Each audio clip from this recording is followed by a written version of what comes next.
Welcome to the breakdown being brought to you by the African National Women's Organization, ANWO, a mass organization under the leadership of the African People's Socialist Party.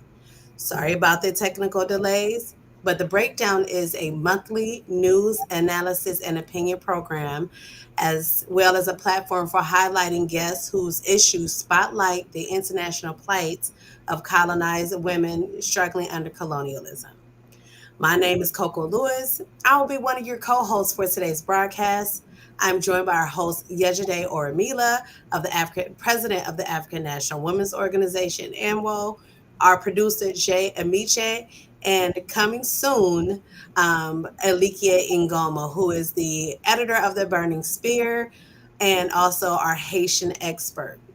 Today's breakdown will share news from the African world, highlighting recent struggles in Nigeria, Mali, Burkina Faso, Sudan, Congo, Kenya, and Haiti. We are streaming live on YouTube channels for the Burning Spear TV and the African National Women's Organization, also on Facebook and X, formerly known as Twitter. Who we're presenting yesterday, and Jay. I'm excited about today's discussion. Let's jump into it. Okay. Uhuru. Really Yoo-hoo. excited to have this program. And I just first want to open to say that the African National Women's Organization are doing these broadcasts because we believe that African women have to be engaged in um, the information superhighway, so to speak, around and narratives that define how people see and interact with African people. And we believe also that this is a strategy to we also believe that this is going to help build up the political dexterity of African women and people who actually see this as well, and contribute to the forwarding of the African Revolution. So I'm really excited about talking about what's going on in the African world. I think it's really important. It's a lot of things, a lot of things that is happening right now, and we expect that we can give some insight, but also share, what has to be done in order to really gain our liberation. So I appreciate Comrade Coco and Jay, and soon Comrade Alikia. So we just want to really open up the program, just highlighting some important struggles. I can get started with it.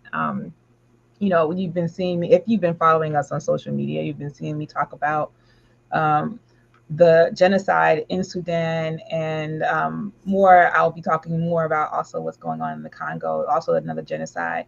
But I think it's really important that people see that these what seem like interscene violence, Black people just can't get along and figure out how to govern, and we have to really get rid of this idea that Black people just want to kill each other in mass. And not only that, like, there's millions of African people being wiped off the face of the planet right now, during these struggles. And we will not believe that it's because we ourselves wanted to commit these genocides based on just ethnic identities. And if we're talking about ethnicities and things like that, then we have to really talk about the foundation of that, which is the colonial exploitation and domination of the places that we're talking about: Congo, Sudan, Mali, Niger. All of these places had hundreds of years of European colonialism that has done what it's in Africa, what it's done around the world. And so it planted the seed, it fosters these divisions, it arms one group over the other while it's saying to the world that they want peace. And, there is a lot more intricacies to what's happening on the African continent. And so, for those of you who don't know, because it's really not as out there as some other things, but Sudan is, there's the Sudanese armed forces, the rapid security forces that are led by two different components of the African petty bourgeoisie, who worked together back in 2018, I believe, to remove Omar Bashir from office in Sudan.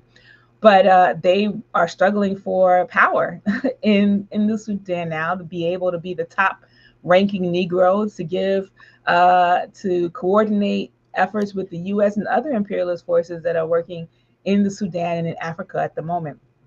And we know that from history and from looking at the whole scope of the African continent, that there's a benefit to being the one and only solitary coordinator of um, because coordinator of all of these all of the imperialist driven goals. But we have to understand that Sudan is no different. There, for us, we've been seeing African women on the front lines who've been victims of rape and violence, children who are being displaced.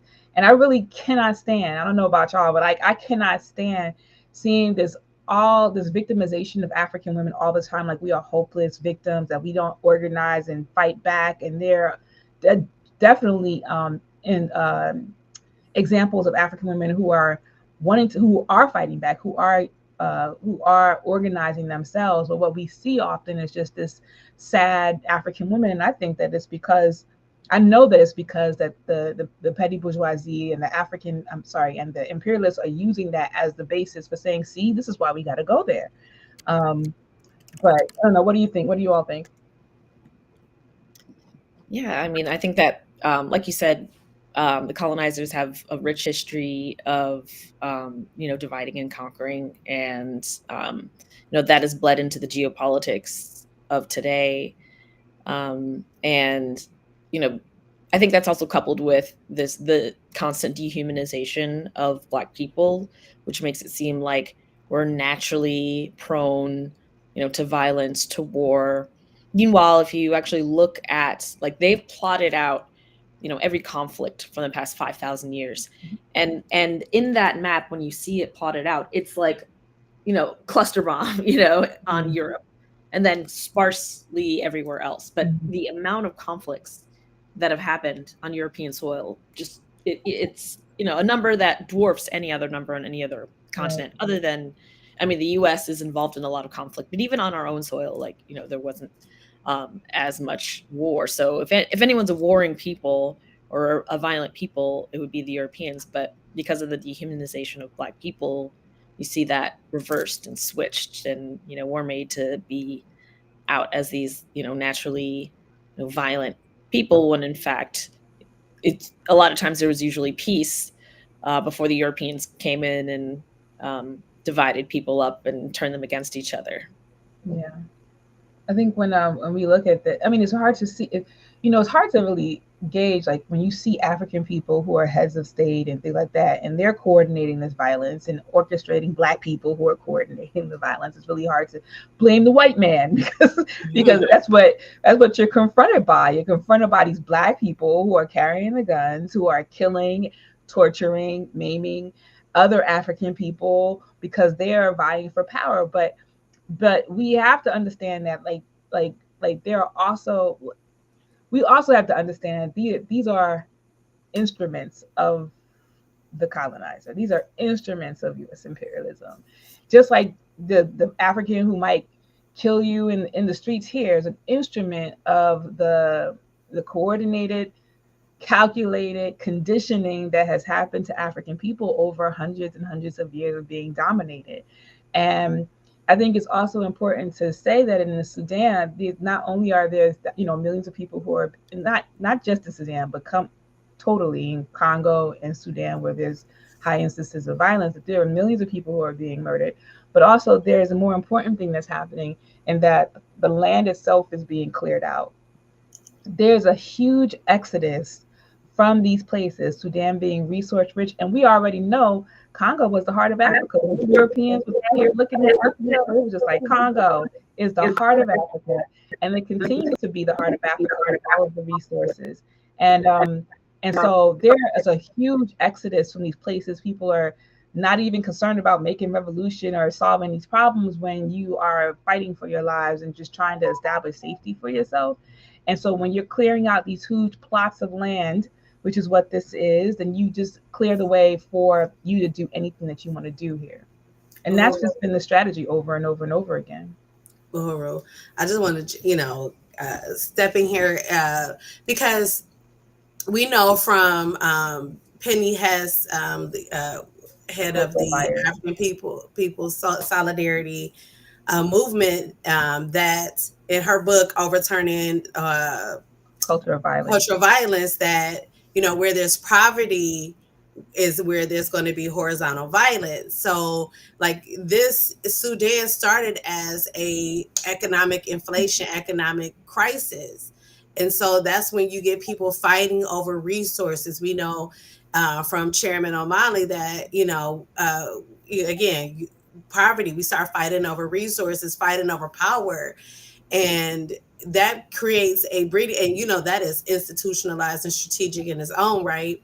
And that creates this like fertile ground for capitalists and colonialism and imperialism to come in and be the saviors of, it through aid. But really that's just a cloak of imperialism to come in, like you said, clear the land, because you have almost 2 million people being displaced and over 12,000 people, murdered through this, this war between what appears to be, horizontal Sudanese against Sudanese. And then they're able to even furthermore cloak it into the world terrorism, because not only are these people African, but they're also is an Arab country, so they are Islamic in belief system. So yeah, it's ridiculous. We have to unite. Yeah, Sudan is not an Arab country, despite how many people they think they Arab. Arab, yeah. I'm saying Arab because it's an Islamic African people who speak Arabic and may worship Islam and practice Islam, but this is not Arab. This is African people who have been divided on so many lines.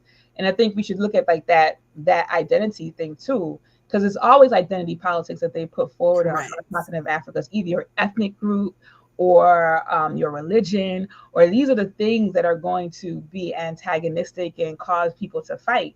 I mean, it's ridiculous when you think about it, but when you see where power was placed, when you see where power was protected, not placed from the former direct colonial rule, and when you see how it was protected to ensure that these particular people, and these people then are upholding that relationship that they have with the colonizer, which is what the people who maybe have been blocked out of that are fighting to end, so that it can equalize society.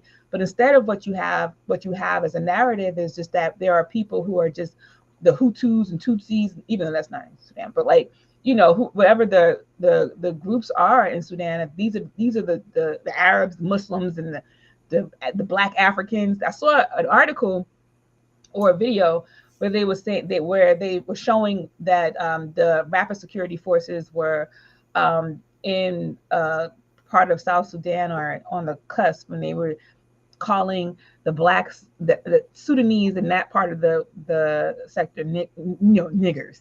And I'm just like, and that would inflate. That would also, if you weren't educated about, who the people in Sudan are, then as somebody looking at that, if you have a revulsion to that word, you're like, oh, I'm going to be on this side because those sides are targeting Black people, so-called Black people in Sudan, and it's just propaganda, and it's just a strategy because that was on, I think, an African news site, and then I think it was carried by, the bourgeois media. So, what's happening in Sudan is tragic. Like the chairman said earlier, that nothing is new. Like there's always been significant casualties for African people. In the meeting I was just in before this, chairman was talking about, that 1 in 3 of the 600 million people on the continent of Africa were killed in the process of making us into enslaved people. So there's always been like these high casualty counts with African people.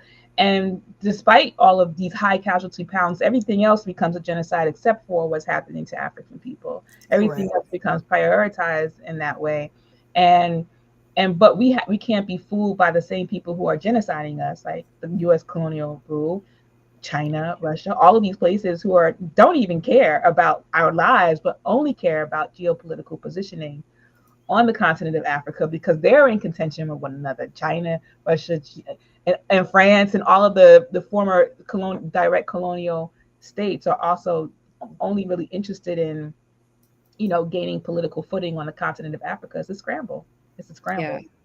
And, I was also thinking about how the current conflict in Sudan really reminds us of the importance of being vigilant in terms of like liberatory movements, because, they, I think it was in 2019, right? They threw out the 30-year dictator who was, a Western puppet, as they often are. And there was a lot of opportunity to really like equalize society and all sorts of things, but there was a lot of foreign interference, as there always is. And it was really the foreign interference that armed the different factions. Like, paramilitaries don't arm themselves. Where do they get the money and the weapons to take on governments and coups? Like, it comes from a lot of foreign interference and often capitalist interests. So that is really what has led to this moment where we're seeing mass displacement, sexual violence, and and as you mentioned, these huge casualties. There's usually a line that you can trace between capitalist US dollars and a humanitarian crisis of some kind, or a genocide of some kind. There's almost always a straight line between colonial interests and these conflicts that come up. So in our own liberatory struggles, it's like we have to think, it's not just over when we overthrow whoever, if right. Really the work is, rebuilding a society so that these interests cannot wield the same kind of power and influence to just be able to throw money at paramilitaries and start a genocide whenever they find it convenient. So I think a lot about that interference that really led to this moment. You have to make that impossible, and that can't happen, in my view, in 54 different Africas, because I was also looking at, what's the Eastern African states doing? They're like throwing their hands up and just like, I don't F with Sudan. Like some of these places like Somalia, Ethiopia, I don't F with Sudan. We got problems. And then like the African Union isn't doing anything. They're actually forwarding this campaign with the US AFRICOM process. They're actually organizing against the terrorist threat in Africa. The terrorist threat in Africa is the U.S. imperialism. Correct. It's imperialism. You know what I mean? That's the terrorist threat in Africa. Because but they're being coordinated by the terrorists. Food. Yeah, they're being coordinated by the terrorists to hunt so-called African terrorists to stave the flow of, I guess, Islamist influence on the African continent. But the reason why Islamists exist is because of U.S. imperialism. Mm-hmm. Point blank, period. The reason, I'm not saying that every Islamist faction that's out here that's, fighting or trying to cause commotion somewhere is like upstanding. But I'm also saying that these sort of crises that are happening and popping up around the African continent is a result of U.S. imperialism, of French imperialism, of all the Western imperialist powers and then meddling in Africa. And the only way if they're going to get kicked out is through a unified Africa. You can't make it, and the fact that these conflicts are happening so close together in these different countries, that just shows you the power of how the borders help to create this positioning of this playground where everybody else is scrambling for Africa and geopolitical positioning. But if it was one united Africa, one united army, we would be able to say, and one united socialist agenda, which is to keep peace on the African continent, then the priorities for us wouldn't be necessarily terrorism, which is less of a crisis than the huge humanitarian crisis that is currently happening right now, where hundreds of millions of African people are being pushed out of Africa. It's incredible, how as African people not as African people but the neo-colonial powers are able to coordinate with the imperialists to meet their own interests and the interests of the people. It's just being cannon fodder in this war for geopolitical power and supremacy in Africa. Yeah, there was one thing you said about, the colonial powers supposedly, fighting terrorism, when they can be doing other things. And I think it's important to recognize that these colonial powers are, the work that they're doing is not the solution to terrorism as they say it is. It's actually the cause of terrorism. Correct. And the general of Niger, what's his name? General, I'm gonna butcher his name. I have it written down, but it's General Abdurrahmani Chiani. I think that's how, I don't know how to pronounce it. Yeah, he just had a press conference a few days ago, and he directly accused Europe of fanning the flames of terrorism. And he said before, like, in 2002, 8,000 lives in the area were lost to terrorism. And that wasn't the case before France and its NATO partners came in. And, they came in. This is what the general said a few days ago.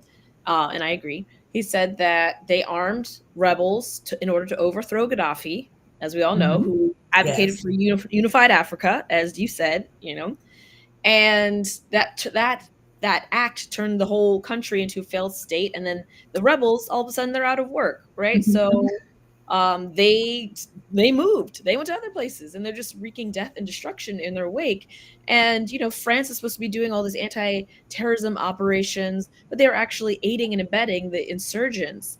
And the Malian foreign minister requested an audience with the UN Security Council, and they claimed that French troops created an enclave in northern Mali and handed it over to a terrorist group called Ansar al-Din. So they're directly working with the terrorists, arming them, creating enclaves, protected enclaves for them, and whilst claiming that they're in the region for anti-terror operations.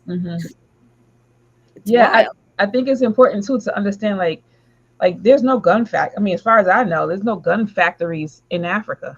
Okay. In the African world, no way, not even in the island, not even owned by Black people. We are not arming our own, these conflicts. I was reading an article where they were saying that there's like an anti-aircraft like missile that was like, or a ship that was flying over some places. I'm like, where the hell they get this? Where do they get these? I mean, I know the answer to the question, but I'm just saying that if more people were to ask these questions, more particularly African people, like, where are these guns coming from? Where are all these weapons of mass destruction that is happening, that is being funneled into Africa? And I also want to bring us to our attention, because I've been looking at the connection too between so-called U.S. aid to Africa, and I'm sure there's other aid agencies from different places, and I would probably need to dig that up too. But we're the biggest in Sudan. We're the biggest. We contribute the most humanitarian aid to Sudan than any other, country. We have the biggest budget for that, and we do it through our U.S. aid. I forget what the acronym stands for, but it's basically a military extension, and they've contributed so far 18. I want to say billion, but I think it's million right now, right? 18 million, no, billion. It's billion. It's better with 18 million to Sudan to help with humanitarian aid, and they also always use African women. That was my point. I was waiting for my window. They always use. We're gonna ensure the equality of women in Sudan, and this is what this humanitarian, and we're gonna stop sexual violence. Are you kidding me? Like, this, where is this money? And they don't name who their partners in Sudan is, but their partners in Sudan is the same people who are fighting against one another, and they're helping. And I believe, because we don't have evidence in front of me, so I believe that these resources that are going into Sudan, a highly problematic and very unstable situation. You're now funneling money in one area and then saying you want peace. If you are like, that doesn't make any sense. At the same time that you are helping to support, when you're supporting the Zionist state of Israel in this war against the people in Palestine, there's, it doesn't equate when you're talking about aid to one place as opposed to the other, and who you're able to help. And it's always about the U.S.'s positioning of itself. It's never about the people in the population, but it's about itself. And I'm so glad you brought up the the terrorism thing in Sudan. I mean, not in Sudan, in Niger and Mali, because that's what happened with that's why the Sahel, what is it? The Sahel Alliance came to existence, right? Mm-hmm. Yeah. And thinking about the Sahel Alliance, I know that it's basically fallen apart, which is incredible. I mean, the original one that France created, the Sahel Alliance, I mean, is the alternative to the one that France created. But what is it, G8 or whatever that France created, or G5, the G5 Sahel Alliance, basically has fallen apart. Niger, of course, dropped out. Mali, Burkina Faso were all like, bye, France. We don't want to be part of this. And then Mauritania and Chad, which were the two remaining members, were like, okay, why are we doing this? At this point, this looks ridiculous. And so they left too. And so, the G5 Sahel is basically, I mean, it doesn't exist really anymore. And that was another thing that was created to supposedly deal with the insecurity that happened after Gaddafi was ousted yet again. So again, has to do with the backing of rebels in Libya and the U.S. putting its grubby little fingers into that kind of leads back again to that. And Burkina Faso and Mali and Niger, when they left, they were very explicit about saying that the G5 Sahel was an instrument to further French interests, as we know. That's how they roll. Like, they're not concerned about Africans, like, absolutely not. So now it's pretty obvious that is definitely the case. And so the G5 Sahel's fallen apart, and instead now they've formed this new alliance where they're they're looking after themselves, as they should, because the interests of their people have been just discarded for so long. And I think that I'm really excited about it personally. And I think it's very interesting to see the difference between how they reacted when the Arab Spring was happening versus, Sahel Spring. There's all these, complaints about the instability and, oh, he seems so militant and this and that. But, the Arab Spring was a sign of freedom and all this stuff. But for us, it's like, oh no, it's a scary thing, the idea of us being free. And I'm like, you know what, though, they should be scared, because exactly, the interests of the Europeans are not going to be placed over the Africans anymore, and they're going to do what they need to do to keep their people fed and to continue being the land of upright people. That takes resources. When people are desperate, they do desperate things. And so I'm excited to see what comes out of that, because they've been so exploited for so long.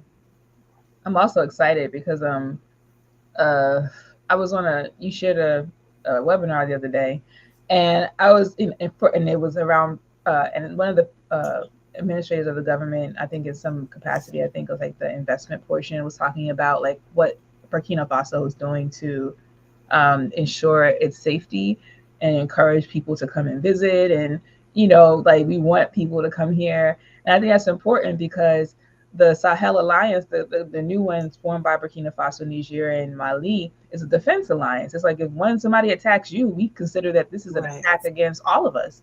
And we will. So this is an example of the militaries in these places forming an alliance and saying we are defending each other, as opposed to be coordinated by U.S. military, French military, and all the other militaries that are there. And I think that's really important. That's really important. I love that they're just kind of throwing off the yoke of U.S. and European domination. Meanwhile, the Kenyan government is just throwing the yoke on voluntarily. Just, sure, you want me to be a colonial tool? Absolutely. Can we get a tap dance now, sir? Dancing. Like, oh, Israel committing a genocide. You need people. You be sharecroppers. You need some Africans for sharecropping. Just volunteering their people to be oppressed. It's just it's I mean, what is disgusting? Wrong? It's disgusting. It is so disgusting. Imagine seeing. We're sharing a headline. the whole world is just inspired by the strength of the Palestinian resistance. The whole colonized world is basically Mhm. coming together to express our support for the Gazan resistance. And meanwhile, Kenya and Malawi over here are Are like, dancing for Israel. Like, oh, what is this? It is wild to me. It's absolutely wild that, left and right people are throwing off the yoke of colonialism. And yeah, just Kenya is just, hey, you want us to go to Haiti for you? You want some yes.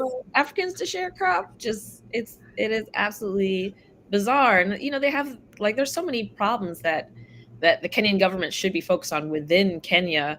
They don't need to be going to Haiti and messing with the people there, sending their people to the racist Israeli government. I mean, those poor people, like, they're using the desperation within the country to provide a workforce for genocidal government, like a racist genocidal government, like that is not going to treat them well. So I can't even imagine the kind of things that people that are going to experience. And thinking about the why don't they have a workforce right now? Well, the Palestinians, they normally exploit. All of their work visas were rejected and stopped immediately, when the October 7th happened. Hmm. And a lot of them were expelled from the region. And they had some of the Thai some of Mhm. the Thai workers as well. But it's interesting. I don't know if you all saw those videos where they were like high-fiving and like giving hugs to the fighters, to the Hamas fighters. Like, they were cool. And Mhm. the Israeli dude like dapped him up. Like, do you remember seeing those videos? Yes, They yes, had a good relationship. They were like, these people are cool. Like, and then a lot of those hostages actually spoke really terribly about the Israeli government after that. And they were like, yeah, the Hamas people are actually like, they've kept us safe. They're Right. actually pretty cool. And, they let us know that, they only took us because there's thousands of Palestinians that are, missing in infinite detention, and they're just trying to free their own people. And, and so those Thai workers, a lot of them, when they were freed, went back home. But basically they don't have this huge workforce anymore of Workforce. exploited workers, so they turn to Africans, as they often do, as these countries, these white supremacist countries often do. They turn to Africans when they need workers, when they need drones to do manual labor, Hmm. so they can exploit us. It's ridiculous. Well, Kenya, even internally, culturally, they have banned traditional wear from their government institutions. You can't. I'm like, Those wigs, I swear to God, the parliament wigs. I will never get over that. Like, ever, how ever. internalized do you have to have your feelings of colonization have to be to willingly put one of those things on and not see it as ridiculous? I Like, mean, I could not, in my spirit, I couldn't, I would have to throw it off. Like, it yeah. just right. doesn't sit right with me at all. Those dumb wigs. I really want to know what the average Kenyan citizen believes about these. Like, because you have your country really betraying your culture.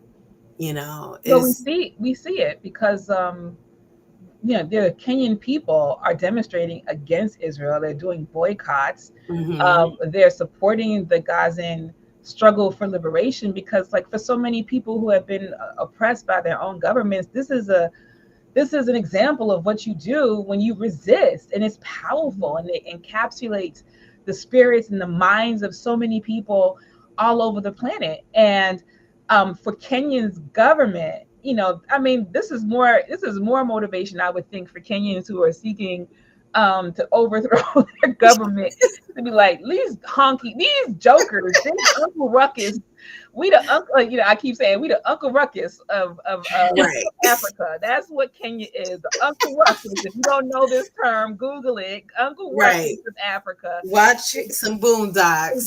It's some sellout stuff. And so being able to, say that, yes, I will offer up my workers for you to take, and I will offer up my military as an ad hoc force to go to Haiti. Yes. And their land. They've been offering up their land. Their They land. evicted all those indigenous Kenyans that have been living off that land for generations. They evicted all those people. I have nowhere to go. I watched the saddest video of these people crying because the land that has been a part of their people for so long, they're being forced off of it because the land was sold to colonial capitalist interests, to foreign investors. And so they're even selling off the land piece by piece and portraying the indigenous Kenyans who have lived on that land and harmoniously for so long. And that land's just going to be like extracted to high hell. And it's probably going to be some environmental degradation, or it'll probably be a safari park where rich white people can go and shoot at lions and stuff. You know what I mean? But like, that is the nature of much conservation, quote unquote, stuff, is it evicting indigenous people off the land. So white conservationists can come and have their playground of nature that they get to be lord over. And it's absolutely absurd that that governments actually allow for that and support that against the will of their people. And we should also look at like this whole idea of Israel, and with, I'm sure, the help of the U.S., because they are in direct coordination with Kenya. Correct. Turning to Africa for a labor force. This does not sound familiar to folks. Like, Israel is a European settler colonial state.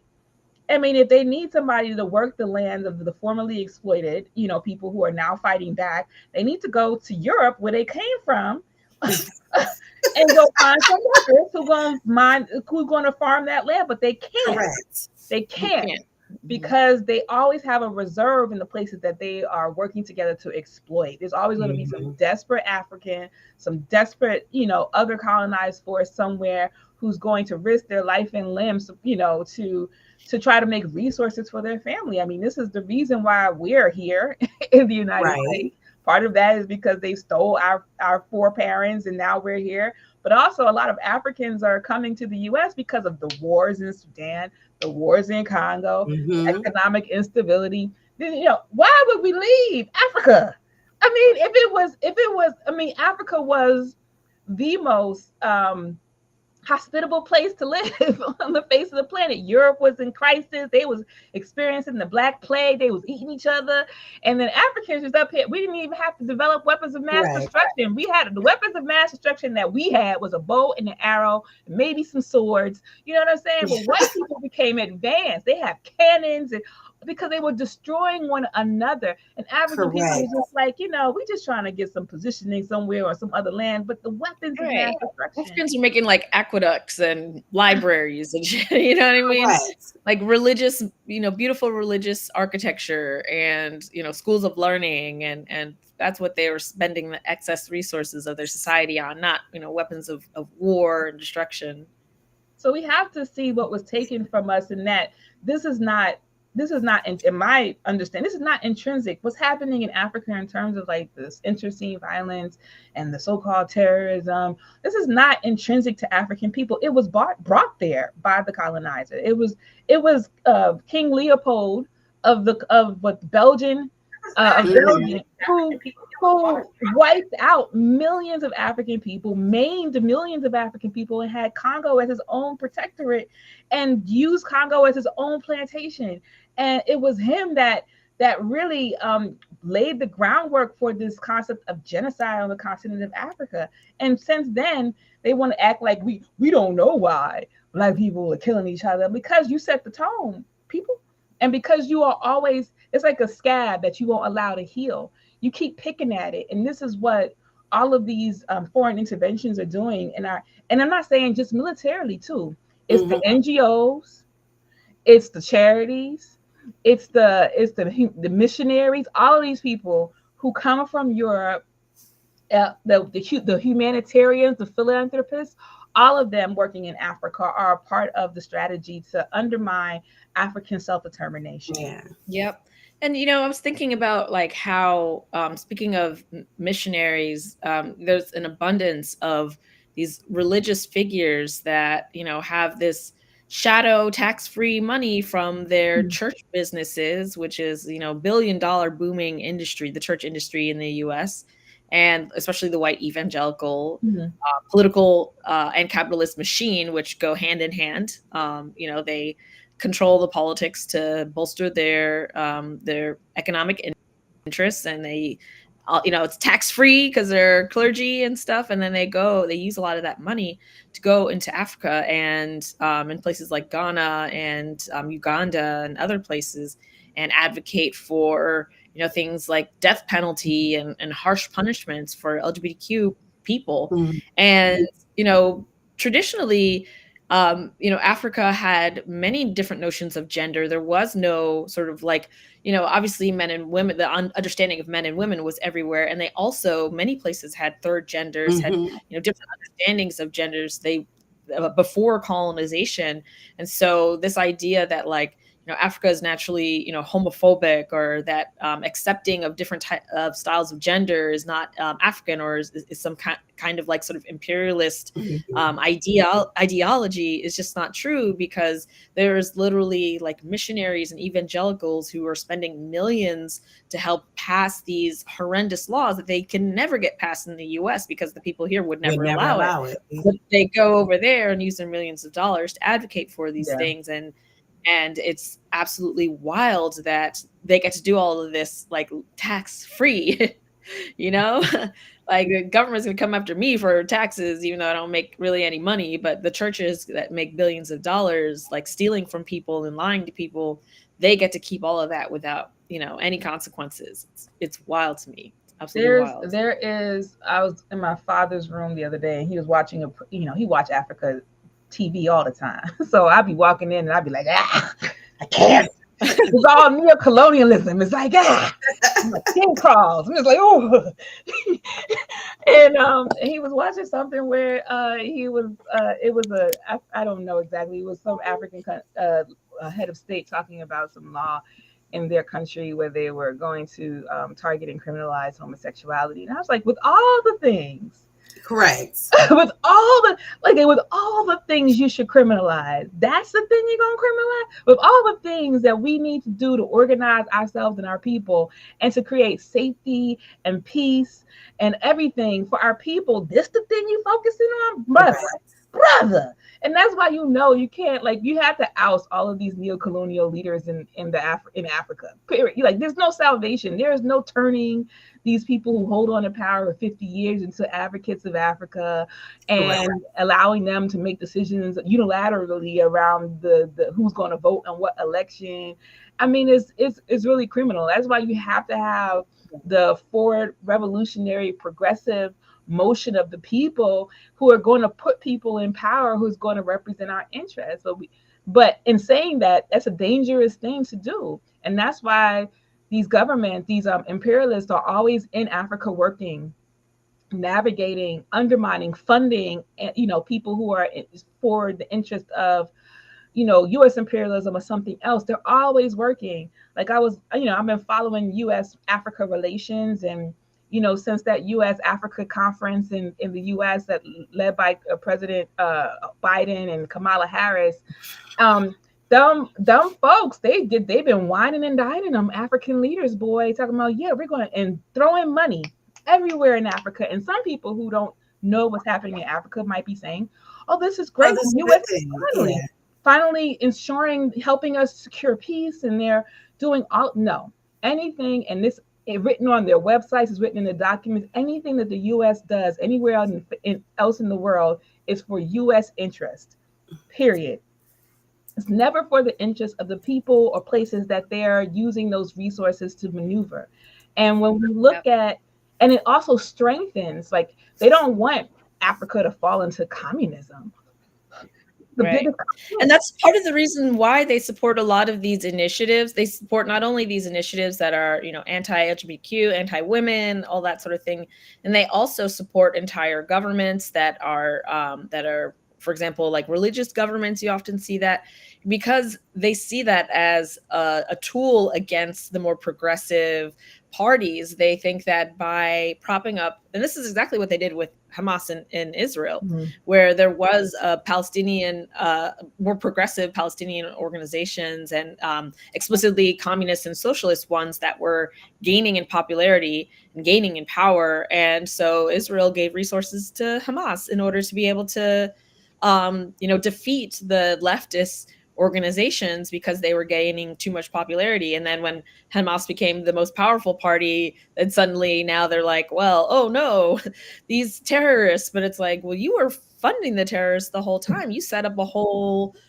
payment scheme with Qatar to make sure that they were getting the most funding out of any of the parties. And now suddenly, oh, they're these terrorists that have to be defeated. What does that say about Israel if they're the ones that are the main source of support for what they're now considering to be terrorists? Right. But that's the history of these colonizers. They prop up they create the terrorist organization, like they did in Afghanistan. They created the Taliban. Oh yeah, and supported the Mujahideen like for so long, and then when the Mujahideen became the Taliban, it was like, oh no. So what did you think was gonna happen? I have to do more research, but I was seeing this article, this video about the Israel created Hamas to control the people. Mm-hmm. Well, they didn't create them, but they were like the main sort of source of support. Correct. Like Hamas existed, but they were pretty fringe because at the time, and still are, most people just aren't that religious, right? Like most people don't want a religious government. Mm-hmm. Even people that are religious often don't want a religious government. So they were more of a fringe party, and the socialists and the communist parties were quite popular. Mm-hmm.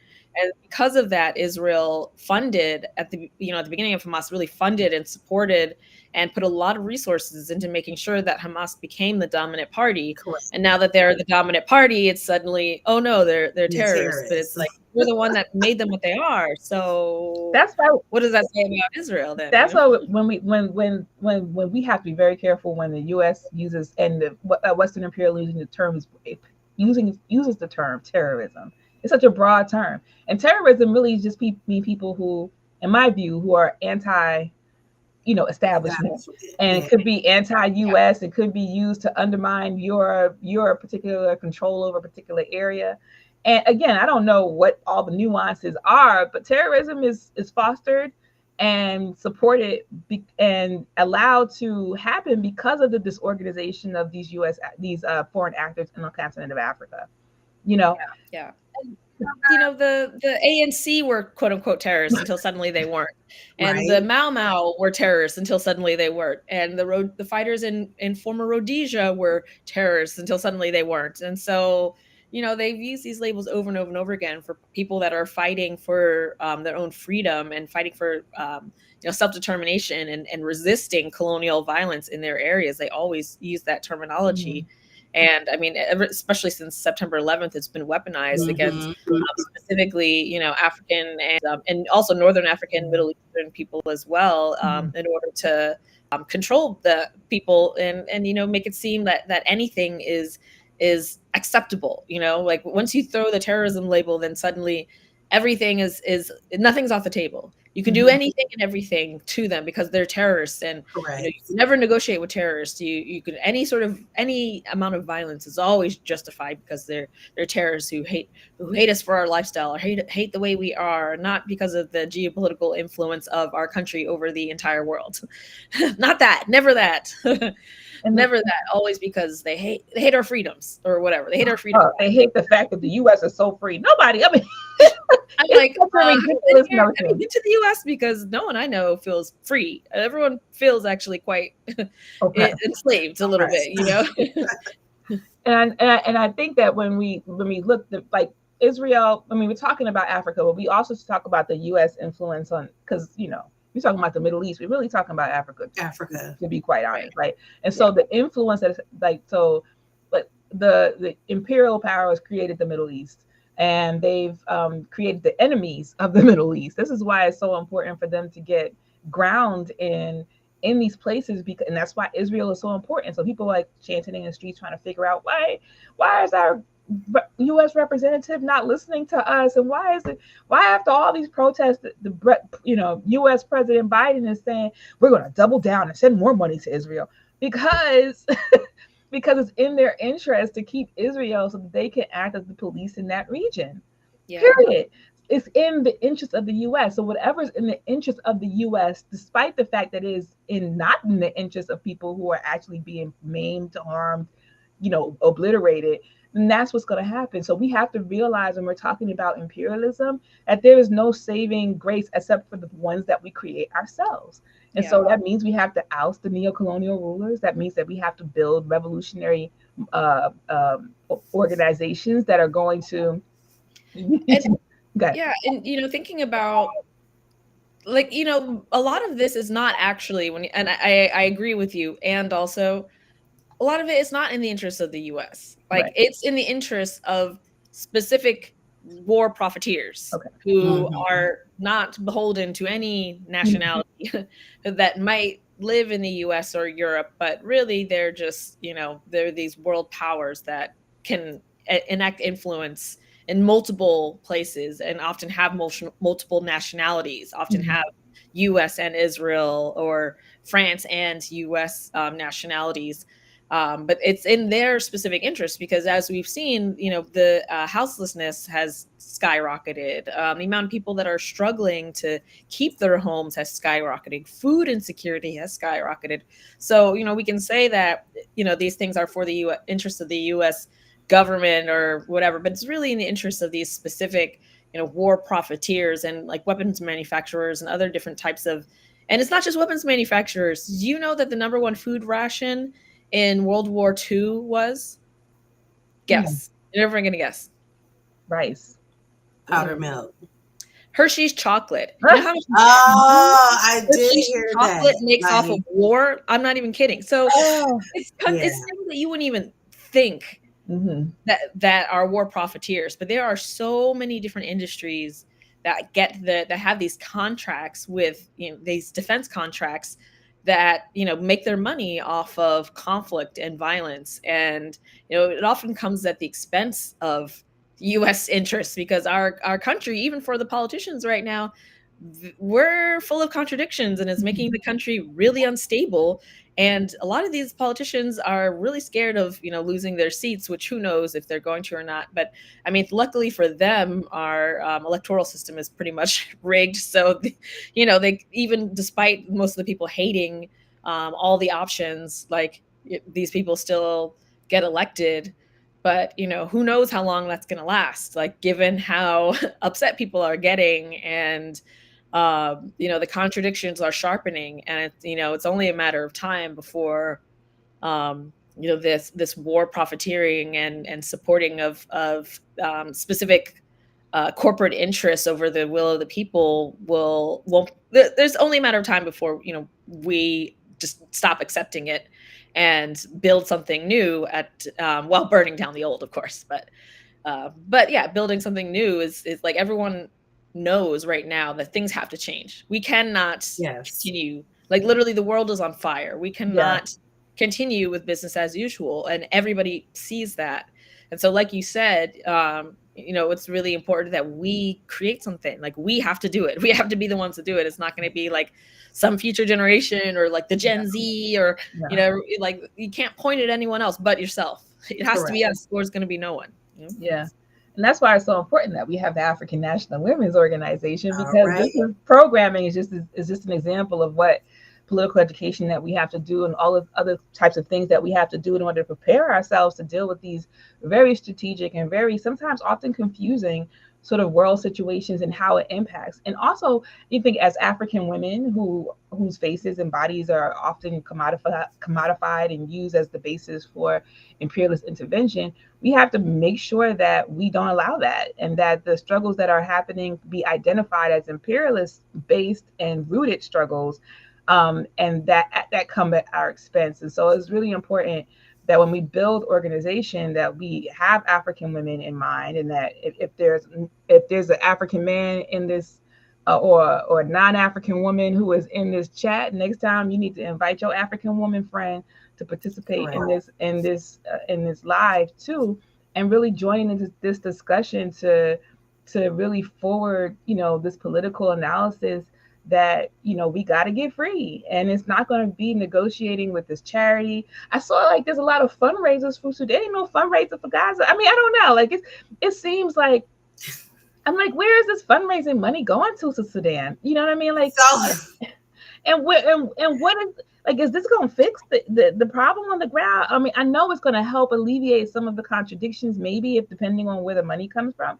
But the way that we approach solving the problem, or even talking about Sudan and Congo, is very different from how we approach talking about, the Palestine or anything like that. It's really just like, oh, these poor Black people are being attacked by Black people, so we should create a fund that's going to help them alleviate that. But the fundamental contradiction still exists, that these warring factions of the African petty bourgeoisie will remain in power unless somebody overturns them. Even if one of them wins and comes out and emerges, there's going to be another crisis.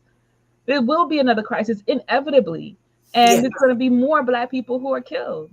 Yeah. And, we can't just throw money at stuff. And I think that, in the US, that's often people's first go-to. It's like, oh, that's terrible. Here, let's do a GoFundMe. And it's like, one of the things you said was like, you don't really see that in Gaza. But I think at the beginning of when all this started happening, you did have a lot of people say that. You did have a lot of people be like, donate here. And then you would see also other people being like, the money is not getting to them. Right.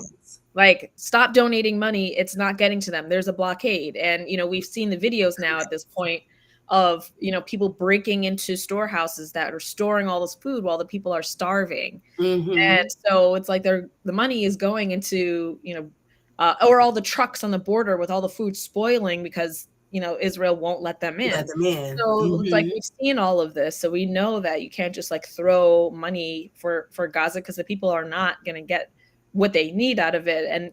And what has to happen is we need to be willing to put our bodies on the line, and our careers and our jobs, if necessary, on the line, to really disrupt business as usual, and not let these politicians just get away with it. Just show up wherever they show up, reminding them that they're supporting a genocide, that there's blood on their hands. And we need to be doing the same thing for, what's happening in Sudan, what's happening in Congo. Right. I saw an action recently in, I think, Montreal, where they were basically chained themselves to an Apple store. And I'm like, there are Apple stores in every city. There are Black people in every city. Like, we should be doing that. We should be chaining ourselves to these Apple stores, because that is like, those are bloody electronics, just like there's blood diamonds. There's like, bloody electronics, that stuff is getting mined from the Congo and going straight into these fancy products that are costing us an arm and a leg. And meanwhile, $2 to $3 a day. Right, exactly. The profits aren't getting to them. They're doing this extremely dangerous work for little to no pay, and they're subject to all sorts of, of violence and exploitation as a result of it. And I mean, we need to start putting our bodies on the line. Like, we need to start as a people, just really saying that we're not going to continue with business as usual. But that also requires an extra step that you don't necessarily need for Gaza, which is to change our whole lifestyles, to not depend as much on computers. Because that's the problem, is like, I'm sitting here right now. I mean, I have an iPhone. I'm on my MacBook. I have an iPad. And like, I'm totally down to go to the Apple store and, blockade myself. And also, if my phone breaks at the protest, I'll be at that Apple store the next day getting it fixed. You know what I mean? So like there's a fundamental step that has to happen around changing our relationship to these products, so we're not as dependent on them. And I think that's the thing that is the hard part. I don't know if we stop being dependent on them. Yes. I think that we have to understand that we have to control the resources as opposed to, you know what I'm saying? Like, we should be the most technically advanced people on the face of the planet, because all of the things that create these electronics come out of Africa. And I would say that the question is, yes, we should boycott the fact that, the Apple has a monopoly. Really, all the tech companies have access to these places around in Africa, and particularly in the Congo, where the coltan is mined. But the fact that the coltan belongs to the people. Correct. Right. It's the people. And so the fundamental act for me is overturning our relationship with the coltan and the mining industry in Mhm. Africa, and raising that struggle, in addition to saying it's not just Apple or Google or anything like that, it's the power dynamics, the relations of Correct. control, who owns the means of production in Congo, in order for that to be the fundamental question, right? And Yeah. so that to me, like, yes, I'm gonna buy a phone because that's how people communicate nowadays. But it's like, I want to have all the tech. I want Right. all of it. And I want all of the resources that come from that to benefit the people and places where this stuff, where the raw materials come from. And that's not what's happening right now. Yeah. And I mean, that requires like government intervention, Yeah. because we're now just seeing that's why they're scared of the Sahel Alliance, Mhm. because they're really the first ones being like, yeah, nah, this France, you really thought that you would just take this extremely valuable, extremely rare resource and give us pennies for it. Like Mhm. you thought, Mhm. that's ridiculous. But in other places in Congo, that is not ridiculous that they will accept pennies for, one of the most precious resources on the planet that people have to die to Yeah. mine. Mhm. Like, that's just the norm. Like, And that is the standard practice. And, there has to be a government that recognizes the absurdity of that, and that, the people should, like you said, own the resource and see the benefits of that resource, rather than, these tech companies, which are making billions and controlling like the geopolitical, world in ways that are just obscene, like Elon Musk gets to have like Starlink and gets to negotiate with governments about providing access to satellites, gets to get these billions of dollar funds to create his crappy, ugly trucks, and to, he gets to lie to people, to governments, and shut down whole transportation schemes that would benefit millions. Like, there was going to be a big, what was it called? Like a monorail type thing between California and Las Vegas. And he was like, oh no, I'm building a Hyperloop. He never built shit. Right. So he shut down, this program that like would have benefited so many people because of this pipe dream that he had that he wasn't capable of fulfilling.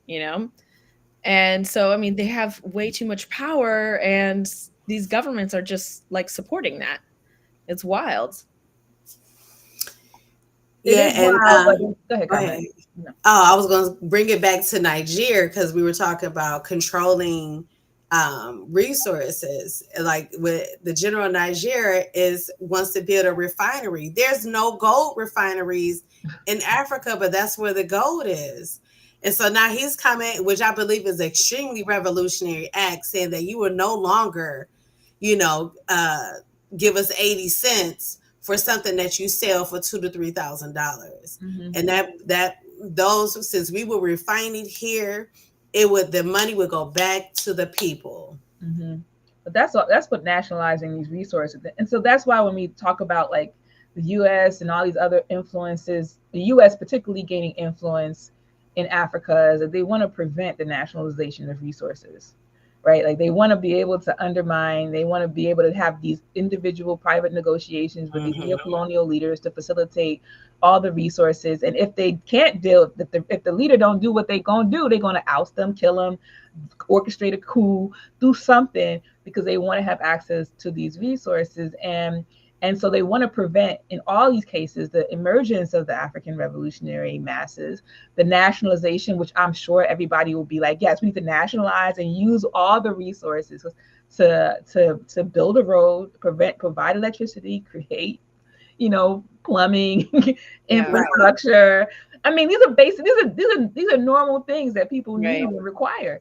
Yeah. But Well, We do I the was work anyhow. right. We do the Yeah. work. It's just doing the work for the people instead of doing the work for the colonizer. Yeah. But also the thing about nationalization though is that it has to be under a yes, socialist that's government, what I Right. mean. Yeah, because right now, after Kwame Nkrumah, liberated Ghana and nationalized all these industries, and so Ghana has a rich history of nationalizing things.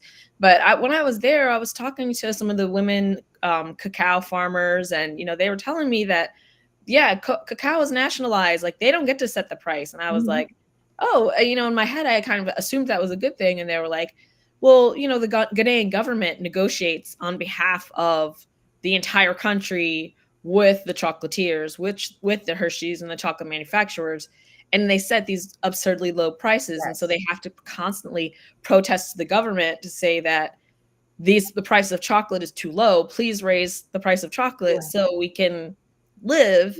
And the Ghanaian government is constantly shutting that down. And I mean, that's one of the reasons why there's often protests and anti-government activity in Ghana, is because the nationalized industries are controlled by the neoliberal government that places the priorities on the corporation at the expense of the people.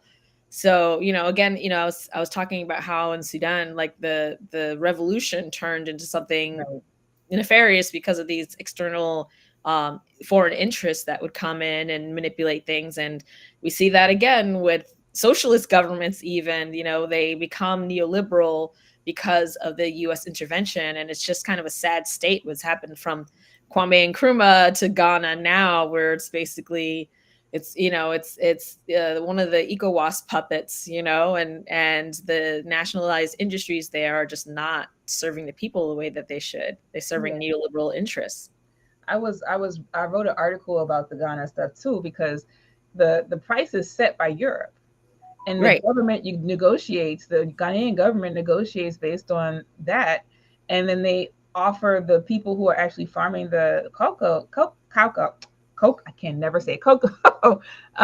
These cacao, these low prices, and it's like, I'm glad to hear that there are mobilizations that are happening in Ghana, because this is constantly, when you have somebody else setting the price of your stuff, it's really ridiculous. Yeah. And so, like, I totally hear you on the nationalization issue, because obviously, I think that, we as the African National Women's Organization understand African internationalism. We call for a united socialist Africa, where the borders are destroyed and that we have one government that can negotiate, and less about negotiation and more about turning inward and looking at how we can utilize the resources, the labor, the people, the land for the interest of the people in Africa.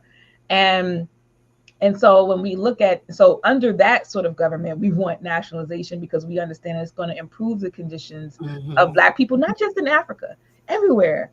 It's going to improve it's everywhere. Like, I want to see this. I want to live to this. But right now, we have to be made aware of all of the strategies that the enemy has toward us. And we can't be, French imperialism is bad, but British imperialism is good. Nobody ever says that, but like U.S. imperialism is good. People do say. But the Russia versus U.S., France, and England. Yeah, well, on the Niger webinar that you mentioned earlier, I remember, some of the people were speaking French and it was translated, and people in the chat were like, "French is a colonizer language," and I'm like, dude, what are you speaking exactly? English. What are you speaking? Like, he was like upset that, the guy was speaking French, and it's like, he speaks what he speaks, right? It is a colonizer language, but people speak what they speak. You know what I mean? They can't also control that. But that just reminded me of that, because it's like, I was like, is it English is also a colonizer language? Like, it's for him to speak English? Like, come on. We forget that the language that we speak is the colonizer language, because it's an English language, but definitely colonizer. Is the colonizer language, really. Yeah. Right. It's a mixture of all of that. Yeah. So I did follow up with Comrade Alikia. She was having some technical problems with her Wi-Fi earlier yesterday, I believe, and I think that it's not resolved. So I'm not sure if she's going to be able to join us, but we hope to have her on a future program, because we do want her to impart on us her Haiti expertise. But we did talk a little bit about Haiti with the Kenyan government sending its the Kenyan government sending their troops to Haiti. And we're gonna deepen that a little bit more too. But yeah, camera, Coco, I'm not sure what's going on with your camera, but we going. Okay, there we go. Yeah, we got the low view. Right. That's the low view, girl. Yeah, it's just, I don't know, it just shut down or something. Okay. But let's go ahead and go into our announcements. Okay. So We are going to have a question and answer portion, but before we go into the question and answer, we're going to go ahead and go into our announcements. Let me get them up here. It says it's being used by another device. All right.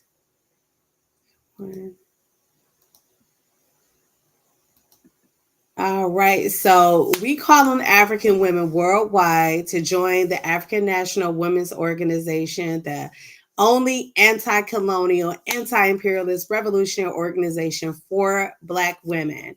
We have members in Africa, Europe, Latin America, and all around the United States.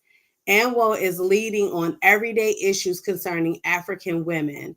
We are not just on the internet. We are on the ground in our communities, organizing for African liberation. Join the International Collective of African Women, building the revolutionary capacity of African women. To learn more about membership and to join, visit anwoohuru.org/join.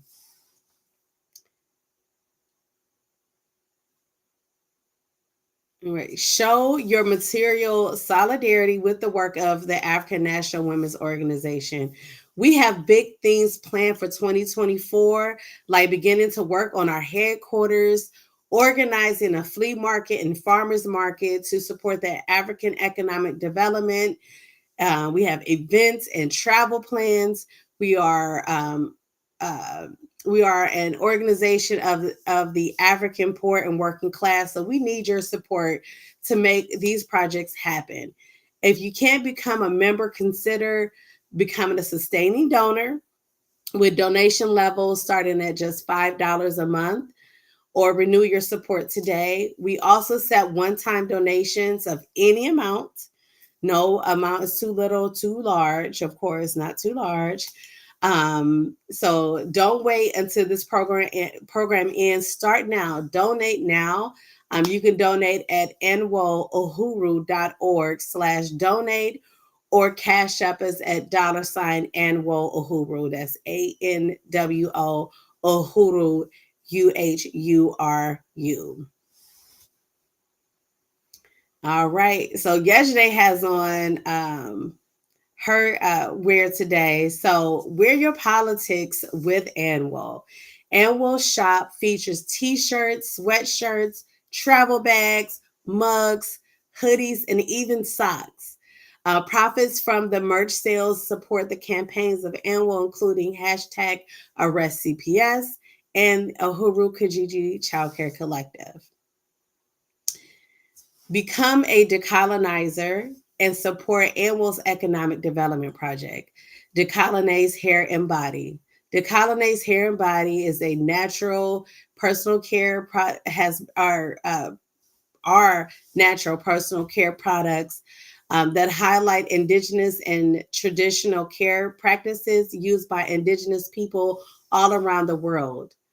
In addition, it features images and quotes of African revolutionaries.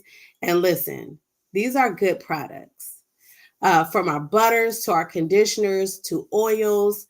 Purchase, make your, Decolonize has you covered from head to toe. So make your purchase of skincare, make your next purchase of skincare products from us at decolonize.com. And if you're in the DC area, purchase from us in person starting January 2024. I know we brought up Penny Hess, but just want to make it known that hands off Uhuru, hands off Africa. So she is one of the Uhuru Three. So support the Uhuru Three in the fight against the U.S. indictments. Defend the African freedom struggle. Defend the African liberation struggle. Defend the Uhuru movement. To find out more and how you can support, go to handsoffuhuru.org. Now, if you enjoyed today's program and would like to help us produce shows in 2024, consider volunteering with us. Don't consider it, just do it. Volunteer with us.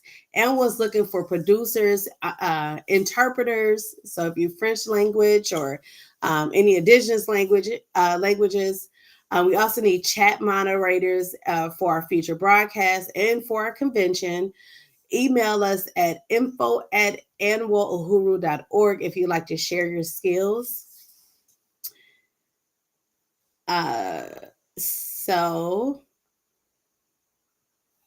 Also register today for Harriet's Daughters Book Club, which is a monthly virtual book club where African women and femmes discuss books that are centered on African liberation themes.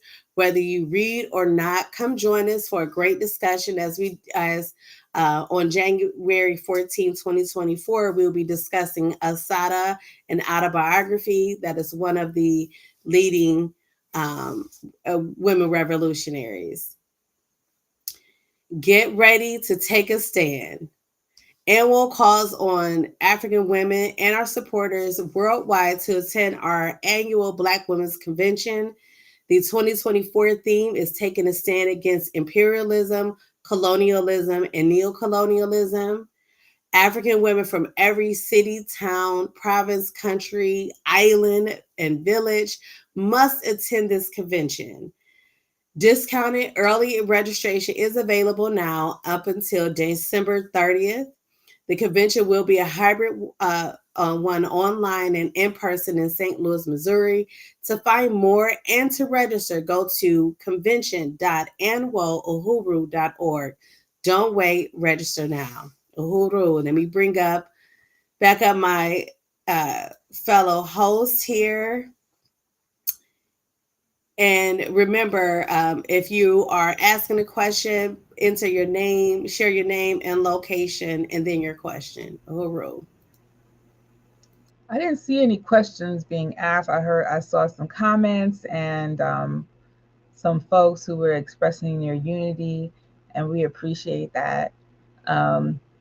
We are planning. I just want to double down on this convention, y'all. So I'm gonna keep saying it. And you can't be watching this, you can't be appreciating this content, in my view, and not support this convention and bring as many African women to this convention, organize them to it, because this is about setting the tone. And we recognize that African women represent half, if not more than half, of the entire African nation and are engaged in so many different places and struggles against their own oppression, but also the struggles against the oppression of our entire people.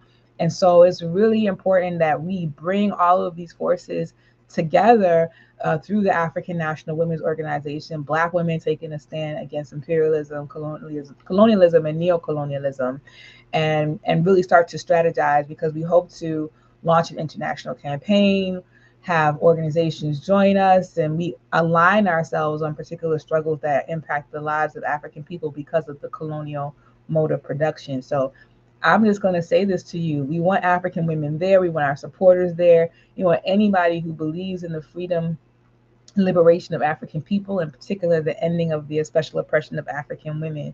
So we know it's early for some folk. You can't think 3 months ahead, but we got to. So, register early, get it locked in, and just be among the first to be counted as registrants for this amazing convention that we have planned. So, so we are really looking forward to that, and we hope that you also enjoyed the commentary and discussions today. It's really important for us to bring this to you. And if I didn't have any, I don't see any comments or questions, but if we want to continue into the final 4 minutes about any last points about our discussions today regarding the African world and a little bit about Haiti, if we can contribute towards that. But let's do it. I'm gonna hand it over to Coco, see what you got to say, comrade. Last points or last thoughts.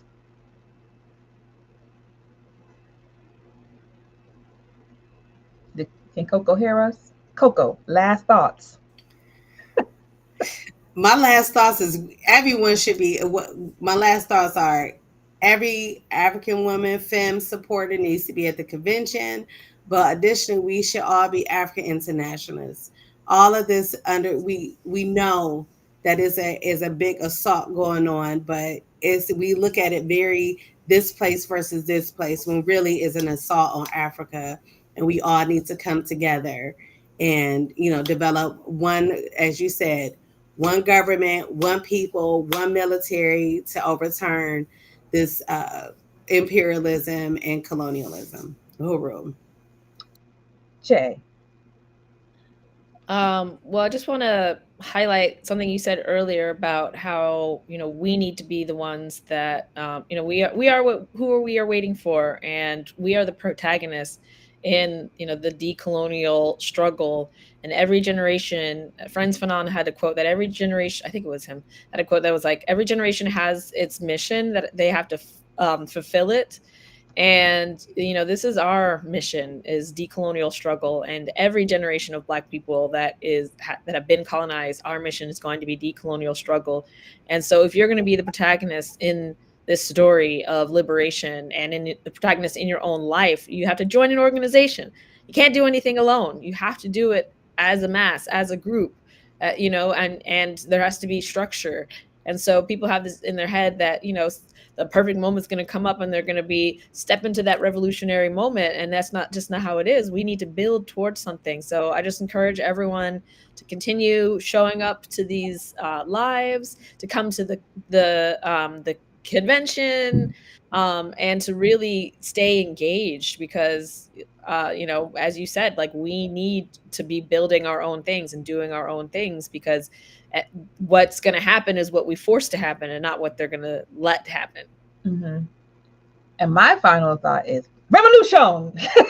That's what we got to do. Yeah. Revolution. And that means, and the revolution starts now, comrades. And that means that we got to be in meetings. We got to plan our revolution. We got to plan for the destruction of colonialism. And like Comrade Jay said, it doesn't happen out of obscurity. It doesn't happen. You have to plan it. You gotta be focused.